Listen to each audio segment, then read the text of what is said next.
Je m'appelle Mélissa. J'ai 34 ans, et je vais vous résumer mon histoire avec le cœur lourd et l'esprit tourmenté. En 2018, lors d'un voyage organisé en Turquie, j'ai rencontré Eyad, d'origine syrienne, celui qui allait devenir mon époux. Au début, il m'a semblé empathique, intègre, attentionné et prévenant, et dès les premiers jours après notre rencontre, il m'a exprimé son désir de mariage dans nos échanges de messages. J'étais flattée qu'il veuille m'épouser dès le premier regard. Rapidement, nous nous sommes mariés à la mairie le 1er septembre 2018, mais la famille d'Eyad a refusé de venir au banquet. Malgré cela, nous avons accueilli notre première fille en France après avoir obtenu le regroupement familial, et Eyad nous a rejoints à Paris après avoir obtenu son visa de conjoint français. Au début, je pensais que nous allions enfin vivre paisiblement en famille. J'ai tout fait pour l'aider à s'adapter en France, en gérant son inscription aux cours de français et en envoyant ses CV aux agences d'intérim. Cependant, il n'a jamais souhaité ouvrir de compte joint. Puis très rapidement après son arrivée en France, son comportement a commencé à changer. Il m'a informé qu'il ne comptait pas rester et qu'il n'avait ni alchimie ni sentiment pour moi.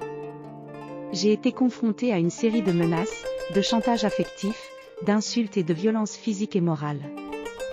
J'ai eu du mal à comprendre ses véritables intentions, trouvant des excuses assez sautes d'humeur, pensant que c'était dû à l'urgence sanitaire et à son exil mais en vain. Le confinement en 2020 a compliqué les choses, retardant les démarches administratives pour lui, qui souhaitait mettre notre fille chez mes parents car il ne la supportait plus. En février 2021, sa radicalisation s'est accentuée. Il s'est désintéressé totalement de ma santé lors de ma deuxième grossesse, même lorsque j'ai été hospitalisée. Lorsque notre deuxième fille est née, il a refusé de la prendre dans ses bras, ne la trouvant pas à son goût. Lors de mon premier accouchement en urgence vitale, il a également refusé le contact peau à peau avec notre fille. J'ai été questionnée à plusieurs reprises par le personnel médical pour savoir si l'enfant était désiré. En mars 2021, il reçoit sa carte de séjour de 10 ans, mais cela n'a pas suscité en lui l'implication conjugale attendue. Il ne communiquait qu'en cas de besoin de documents ou de démarches. Entre-temps, il me pressait de fournir un visa et un certificat d'hébergement à son petit frère qui prévoyait de venir illégalement en Europe. Le 15 avril 2021, après un différend, Eyad a quitté le domicile familial sans aucune raison. Ses parents ont insisté pour que je le laisse partir en Suède, affirmant que c'était son projet initial, et que je devais rester en France car d'après eux je délaissais toujours son fils avec les enfants. Il n'a donné aucune explication à son départ et a écouté ses parents aveuglément. La situation était déjà très tendue, mais les choses ont empiré lorsqu'il m'a violemment agressée en jetant le téléphone sur le visage et en m'insultant devant les enfants. Ses parents témoins de cette scène ont trouvé cela plutôt normal, considérant que les insultes envers son épouse étaient conformes à la situation.